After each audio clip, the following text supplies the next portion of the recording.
महाराष्ट्राच्या विकासासाठी खरं तर नाशिकमध्ये आज उत्तर महाराष्ट्र संवाद हा कार्यक्रम लोकशाही मराठीतर्फे घेण्यात आला।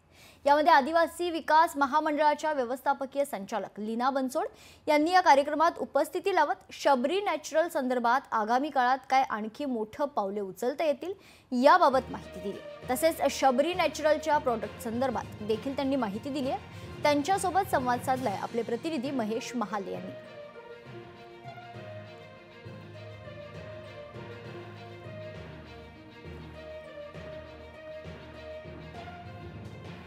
उत्तर महाराष्ट्राच्या चौफेर विकासावर आज नाशिकमध्ये उत्तर महाराष्ट्र संवाद हा आयोजित करण्यात आलेला होता। यामध्ये जर आपण बघितलं तर शबरी नॅचरलचा या ठिकाणी आपण स्टॉल लावलेला आहे। खरं तर ते को स्पॉन्सरमध्ये आहे। या ठिकाणी जर बघितलं तर वेगवेगळे जे प्रोडक्ट आहे शबरी नॅचरलचे ते आपल्याला या ठिकाणी बघायला मिळत आहे। खरं तर अत्यंत सुंदर असं पॅकिंग आणि आकर्षक असे हे जे प्रोडक्ट आहे ते खरं तर या ठिकाणी मांडण्यात आलेले आणि याचा खूप चांगला जो रिस्पॉन्स आहे तो संपूर्ण देशभरातून या सगळ्या यांना मिळतोय। खरं तर याचा वापर जो आहे तो दिवाळीच्या गिफ्ट हॅम्बरसोबत इतर देखील यांना मिळतो आहे। आणि याचबरोबर खरं तर याच्या मागे कार्यरत असलेले जे हात आहे ते आदिवासी शेतकऱ्यांचे आणि त्यांना याच्या माध्यमातून मोठा रोजगार हा मिळतोय। खरं तर ही संकल्पना नेमकी कशी सुचली हे आपण जाणून घेणार आहोत। आपल्यासोबत शबरी नॅचरलच्या आयुक्त आणि लीना बनसोड मॅडम आहे, आपण त्यांना विचारूया। मॅडम, खरं तर आज तुम्ही कार्यक्रमामध्ये सहभागी झाला, कार्यक्रमाबद्दल कार्यक्रम कसा वाटला आणि या शबरी नॅचरलचे प्रोडक्ट जे आहे ते अत्यंत सुंदर असं पॅकेजिंग त्याला आहे, एक चांगलं प्रेझेंटेशन आपल्या माध्यमातून या ठिकाणी देण्यात आलेलं आहे, कसा हा सगळा प्रवास होता? नाही, एक तर हा आजचा कार्यक्रम अतिशय सुंदर झालेला आहे आणि उत्तर महाराष्ट्राचीच नाही तर महाराष्ट्राची संपूर्ण महाराष्ट्राची दिशा मला वाटतं देण्याचं काम आणि मोठा हातभार या कार्यक्रमाने लागणार आहे। आणि शबरी कॉर्पोरेशन आणि हा मुळात हा शासनाचा उपक्रम आहे।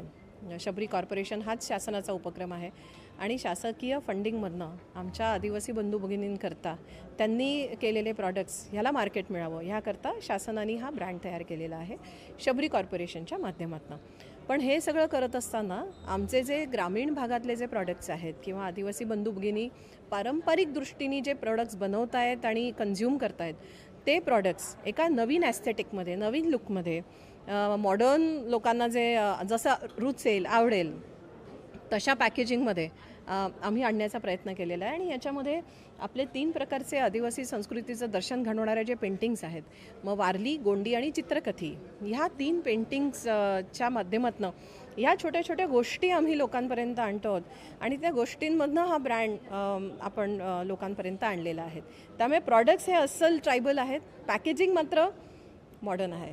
तर असा हा मिलाफ करण्याचा आम्ही प्रयत्न केलेला आहे। ही कल्पकता नेमकी कशी सुचली आणि आज शबरी नॅचरल हे राज्यस्तरीय व्यासपीठावर जरी आलेलं असलं तर याला आंतरराष्ट्रीय व्यासपीठ कसं मिळेल याच्यासाठी आपले काय प्रयत्न असणार आहेत? आंतरराष्ट्रीय व्यासपीठ तर मिळणारच आहे त्याला।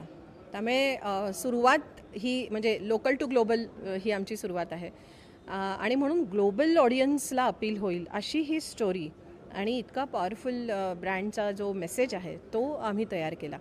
आणि हे करत असताना मग जे प्रोफेशनल्स आहेत, त्या त्या क्षेत्रामधले जे मान्यवर आहेत तर त्यांना आम्ही ऑनबोर्ड केलं।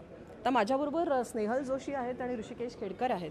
तर डिझाईन नॉनस्टॉप ही त्यांची कन्सल्टिंग फर्म आहे आणि ह्यांनी आम्हाला हे सगळं डिझाईन बनवायला रादर हा पूर्ण कॉन्सेप्ट कसा असावा काय असावा त्याकरता स्नेहल आणि ऋषिकेशने आम्हाला खूप त्यांची मदत झालेली आहे। तर त्यांनी पेंटिंग्स आमच्या लोकांकडून बनवून घेतले, स्टोरी लाईन त्यांनी दिली, म्हणजे आम्ही ती तयार केली, ती त्यांनी दिली, त्या आधारावरती पेंटिंग्स तयार झाले आणि पेंटिंग्सला लेबल्समध्ये रूपांतरित करणं हे खूप मोठी स्किल आहे। त्याच्यामागे खूप रिसर्च होता, त्याच्यामागे खूप अभ्यास होता, तर तो आम्ही सगळ्यांनी मिळून केला आणि असे अतिशय उत्तम पार्टनर्स आम्हाला या सगळ्या प्रोजेक्टमध्ये मिळत गेले आणि म्हणून आम्ही हा ब्रँड इथपर्यंत घेऊन आलेलो आहे आणि आता तो सुरुवात आहे, इंटरनॅशनल लेवलपर्यंत हा ब्रँड जाईलच याची आम्हाला खात्री आहे। शबरी नॅचरल हे जरी माध्यम असलं तरी याच्या मागं कार्यरत असणारे हात फार महत्त्वाचे आहे, जे आपल्या आदिवासी शेतकरी बंधू भगिनींचे आहे, त्यांच्यासाठी अजून भविष्यामध्ये काही नवीन प्रकल्प योजना आणण्याचा आपला काही विचार आहे? आता मुळात मी आपल्या दर्शकांना हे दाखवू इच्छिते की मुळात आमचा लोगो हाच हात आहे आणि हे कष्टकऱ्यांचे हात आहेत, आमच्या आदिवासी भगिनीचे हे हात आहेत आणि हे हात हे निसर्गपूरक आहेत। त्यामुळे इथे आपण एक पक्षी दिसतोय, आपल्याला इथे काही फुलं दिसत आहेत आणि मागे हिरवा जो रंग आहे हा पर्यावरण पूरकतेचं प्रतीक आहे, जे आदिवासी संस्कृती जशी आहे तीही अशी आहे. आणि म्हणून ही अशी संस्कृती, इतकी समृद्ध संस्कृती ही इतरांपर्यंत जावी, ही माध्यमांपर्यंत जावी, तर म्हणून आमचा हा सगळा प्रयत्न आहे आणि पुढेही हाच प्रयत्न वेगवेगळ्या पद्धती आम्ही करत राहणार आहे.